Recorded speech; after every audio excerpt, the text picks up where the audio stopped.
Alright guys, welcome back to the show, and today we're going to be talking about three mistakes that beginners make and three mistakes you should avoid as a filmmaker, photographer. Yeah, I can't say anybody, mainly photographer and filmmaker. Just three mistakes that you should avoid that people make, that I've made. So let's get into it. Number one, the first mistake is buying cheap gear. Stay away from cheap gear. That really messed me up early on in my career.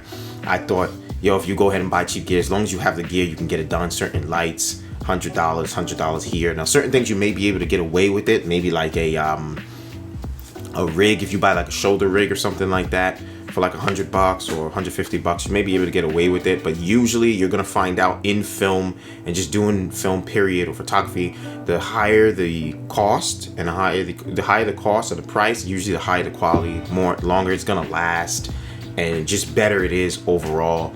That's what I learned. I should have done that early on in my career. I wish I would have done that, but I didn't. I went with the cheap gear, and you pay for it. Believe me, you're gonna pay for it. The lens can break and different things can break. I'll give you a quick example. Those lenses back there, you can see that side. Those lenses back there are cinema lenses. I started off with cheap gear, and you can start off with cheap gear just to get the job done. But if it's a difference between $200-300, you can get it in the next month or two or weeks. Save up and get it. But those lenses back there, cinema lenses, those are like $200-300 each, some $300-400, and I thought those were really expensive. Guys, there's some lenses out there that cost $400, $500, $600, $700. The lens that I'm using right now to shoot this video is $2,500, and that's probably the most expensive lens I've purchased. But I just bought this recently, so that lens alone is $2,500. It's worth it. You can see the quality is clear.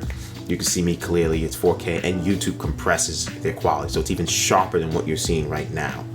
But overall, that's number one. Avoid cheap gear. You will pay for it in the long run. Best thing to do is save money and give quality. Remember, what you put out, your name is on it. Your reputation is on the line. Be careful of the work you put out there. So if you want to go the cheap route, take the shortcuts, you're going to pay for it. Your name will be tarnished, and it's just not worth it, man, in the long run. Save up and make sure anything you put out there, people go, wow, this guy puts out quality content, and that's what I'm providing here for you guys. So that's number one. Rule number one. Number two, I would say rule number two is know your lighting. Dude, before I used to think, oh, light is not that serious, man. As long as you got the camera and the lens, you're good to go. I was completely wrong. Lighting is very important. Lighting is one of the most important aspects of film, and every aspect is important, but lighting, dude, I'm telling you, I have a light here. I have a key light. An overhead light over here shining so you can see my hair. I have the light over there that helps. The light over there with the lenses, that helps bounce to the shoulders and just the background lit. And then I have my little LED light over there that says Dream, and I even have another light over there that I was gonna put on to bounce off the wall, but the back, I like that backlit light that says Dream to kind of get that purple light off the wall. That's pretty cool. So like I said, I'm going to a new area really soon in the next few months, so this is all gonna change, and the lighting is gonna change, and I have to relit everything. So lighting is very important. If I turn off this light, I'll give you a quick example. Where is it? If I turn off this light, look at the difference. You can't see me. Now, some of you may like this, but this is not good. You can barely see my face. It's too dark. Yeah, it's not good. Lighting is very important. Now, if I turn this light on, you can see everything. And even here is it's still kind of dark, but that's why I said when we go to my new setup, I'll be able to light everything perfectly. But lighting you can play with. It's really cool when you get used to it, so don't be afraid. Make sure you invest in some good lights, though. Lights can be very expensive, but it is worth it. Look at the setup. Look how clean it looks. Look back there. Like I said, if you turn this off, look at the result. You can also play with the lights. It can go the color it is now. It can go all blue. I don't really like that. All iridescent, whatever you call it. This orangey sunlight color. Or a mixture. So lighting is really cool. And then I have the overhead one, the LED, that does the same thing. So look into some LED lights if you want to do a YouTube channel, you want to do filmmaking. LED to me is one of the best lights there is.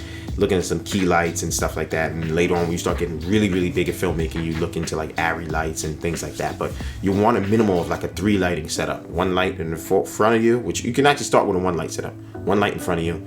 As you get better and progress, you get the overhead light and the backlight and stuff like that. But use what you got, man. That's what you have to learn to do. Use the environment you got and what you got just to make it work, dude. Just make it work. But lighting is number 2. Don't play with your lighting. Make sure your lighting is on point. You heard it from me. Make sure your lighting is on point. Number 3, and lastly, I'm just gonna say this. Why did I forget number 3? Damn, where's number 3? And number 3, I remember now. Number 3 is know your camera settings. You gotta know your camera settings. Know the camera you're buying. Don't just pick up cameras at Best Buy and Toys R Us, wherever you guys get your cameras from, these clown cameras. Don't get those kind of cameras. Make sure you get something that is worth the money. Like I go back to rule number 1, equipment. But you got to know your camera. Knowledge. You have to research. So some people, you may get an old camera that works better for you, but some people may get a new camera that works better for them. Some people think maybe the newer the better. That's not necessarily true. Sometimes the new cameras don't have all the specs. I'll give you a quick example. The camera I'm using right now has a 4K crop. I don't like that. So what that means is when you shoot in 4K, it crops the image and comes in tighter. I want a camera that doesn't have a 4K crop, so it shoots the full frame. It's a full frame camera. So if those of you understand, thank you. So you would see the full frame of the camera. So this camera actually goes wider, and I'm actually zoomed right now. It's a zoom lens. So it's way wider than what you're seeing right now, but it does that in 1080. I can go wider in 4K right now, but it's not as wide as when you put it in 1080. And I want that for vlogging and things like that. So camera knowledge is something you have to know.